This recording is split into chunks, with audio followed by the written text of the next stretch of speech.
ഞാൻ പറഞ്ഞില്ലേ മുഹമ്മദ് ആയാലും യേശു ആയാലും മുഹമ്മദിനെ കുറച്ചുകൂടെ ഹിസ്റ്റോറിക്കലായിട്ടുള്ള പല ഇതും പറയുന്നുണ്ട്. അതേസമയം മുഹമ്മദ് ജീവിച്ചിരുന്നിരിക്കണം എന്നാണ് ഞാൻ ആഗ്രഹിക്കുന്നത്.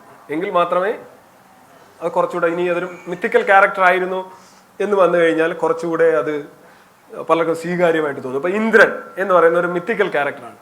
ഇന്ദ്രൻ ജീവിച്ചിരുന്ന തെളിവൊന്നുമില്ല. അപ്പൊ ഇന്ദ്രൻ ചെയ്തതിനൊക്കെ ഒരു ആളുകൾ ചോദിക്കോ, അത് പഴയ ആളുകളല്ലേ, ആകാശത്തോടെ പറന്നു നടന്ന ആളുകളല്ലേ. പക്ഷെ ഇദ്ദേഹം ഒരു മനുഷ്യനായിരുന്നു എന്ന് പറയാനാണ് എനിക്കിഷ്ടം, ജീവിച്ചിരുന്നു എന്ന് പറയാനാണ് ഇഷ്ടം. Because that will make our job easier.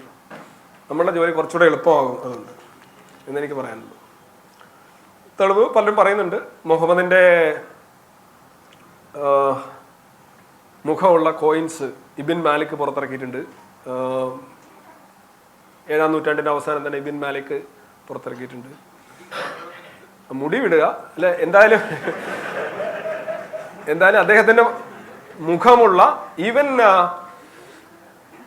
Statue, ഈ കറൻസിയിൽ നാണയങ്ങളിലെ മുഹമ്മദ് എന്ന് പറയുന്ന ഒരാളുടെ മുഖം അദ്ദേഹത്തിന്റെ മരണത്തിന് 60-70 കൊല്ലത്തിന് ശേഷം വന്നു തുടങ്ങിയിട്ടുണ്ട്.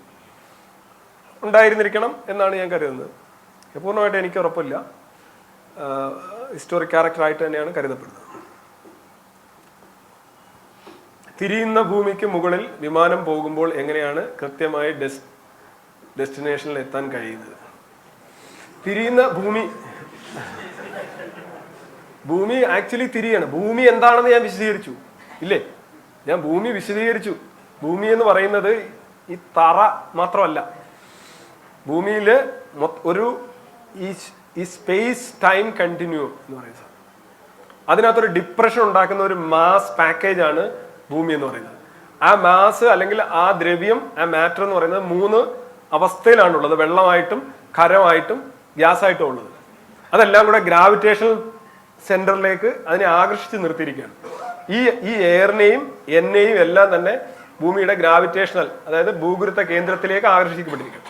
അതുകൊണ്ടാണ് നമുക്ക് വെയിറ്റ് ഉള്ളത്. ഇപ്പോൾ 10 കിലോമീറ്റർ അകലെ നിൽക്കുന്ന ഒരു ഹൈഡ്രജൻ ആറ്റത്തെയോ ഒരു ഹീലിയം ആറ്റത്തെയോ ഇതേ കണക്ക് ആകർഷിക്കുന്നുണ്ട്. പക്ഷെ ആകർഷണം വളരെ ദുർബലമായതുകൊണ്ടാണ് അവയെല്ലാം അവിടെ നമ്മളെ പിടിവിട്ട് പോകുന്നത്. പ്രത്യേകിച്ച് ഹൈഡ്രജൻ നിൽക്കില്ല. ഹൈഡ്രജനെ പിടിച്ചു നിർത്താനായിട്ടുള്ള ഗുരുത്വാകർഷണ ബലം നമുക്ക് ഇല്ലാത്തത് കൊണ്ടാണ് നമ്മളുടെ ഈ ഹൈഡ്രജൻ ബലൂണ് വിട്ട് കഴിഞ്ഞാൽ ഉടനെ ടപ്പേന്ന് മേളിൽ പോകുന്നു. നിങ്ങൾക്ക് വേണമെങ്കിൽ സ്പേസിൽ പോകാൻ ഹൈഡ്രജൻ ബലൂൺ ഉപയോഗിക്കാം. ഒരു ബലൂണിൽ വേണമെങ്കിൽ നിങ്ങൾക്ക് സ്പേസിലേക്ക് പോകാൻ കഴിയും എന്നുള്ളതാണ്. അത് it's all about the gravity. ചന്ദ്രനാണെങ്കിൽ മിക്കവാറും ഗ്യാഷ്യസ് ആയിട്ടുള്ള അവസ്ഥയിലുള്ള കാര്യങ്ങളെ പിടിച്ചു നിർത്താനുള്ള ഗ്രാവിറ്റി ഇല്ലാത്തതുകൊണ്ടാണ് അതിന് അന്തരീക്ഷം ഇല്ലാത്തത്. എല്ലാ